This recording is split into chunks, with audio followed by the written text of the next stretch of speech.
السلام عليكم. ندبین مخفت بخۆی خوایە وەیسە تەماشامەکە ئەم کاتە هەموو کاتێکی لە باشیاوێ یەکە ناسی قوڵ هەڵمژە دەریکە ها نفسك يا صلى الله عليه وسلم فرمي عليك بنفسك حقت بنفسي خوتوي خزمتي نفسي خوتك با نەخۆش نەکەوێ با خفت نەخوا با بێزاری نەکێشێ باری قورسی لێمەدا هەرا لە قیامەتە وئین لنفسك عليك حق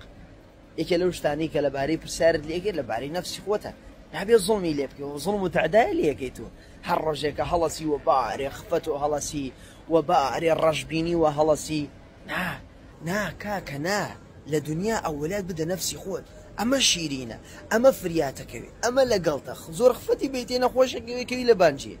دوایش کە مردیت بەخوا کەس خفەت و ناخوە 2 ساڵ 3 ساڵ بەسەر گۆڕەکەت بڕوە حال نزیکەکانیش سەرت لێ نادەن بۆیە هەوڵ بە خزمەتی ئەم نەفسە شیرینەی خۆت کە باقی شتەکانی تر ماڵە کەسابەتە سەیارەیە ئەمانە ئەوە نایێت و نەخفەتی بۆ بخۆنە بیرت بخەیتە لای یان خەڵکێکیە بیرە خاتە لای قسەی خەڵکی وڵا فلان وان پێژی و فلان هەرچی ێژن ڕێک بیخەژێر قۆندەرەکەت با پێی بەرزبی لە دنیاە شی سەرەکیت لە دنیا ڕەزامەنی خوای پەروەردگار بیت هەوڵ دە هەر ڕۆژێک ئەکەیت و چۆن خوا لێم ڕازی بێ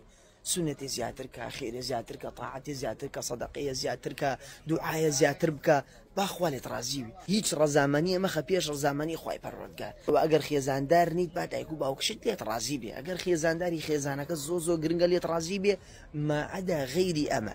ئەمەنە خفەتی بۆ مەخۆ ئەوەی کە خوای گەورە پێی بەخشیویت دڵت پێی خۆش بێ پێی ڕازی بە تەکون ئەغنە الناس وەکو پێغەمبەر صلی الله عليه وسلم فەرمێ بی بە یەکێ لە دەوڵەمەندترینی سەر عەرز خوای پەروەردگار دڵ و دەروون و ئارام کە خەمت بڕەوێنێ شیفای نەخۆشیدا کێشەت نەهێڵێ بڵێ ئامین. سەلام عەلەیکوم.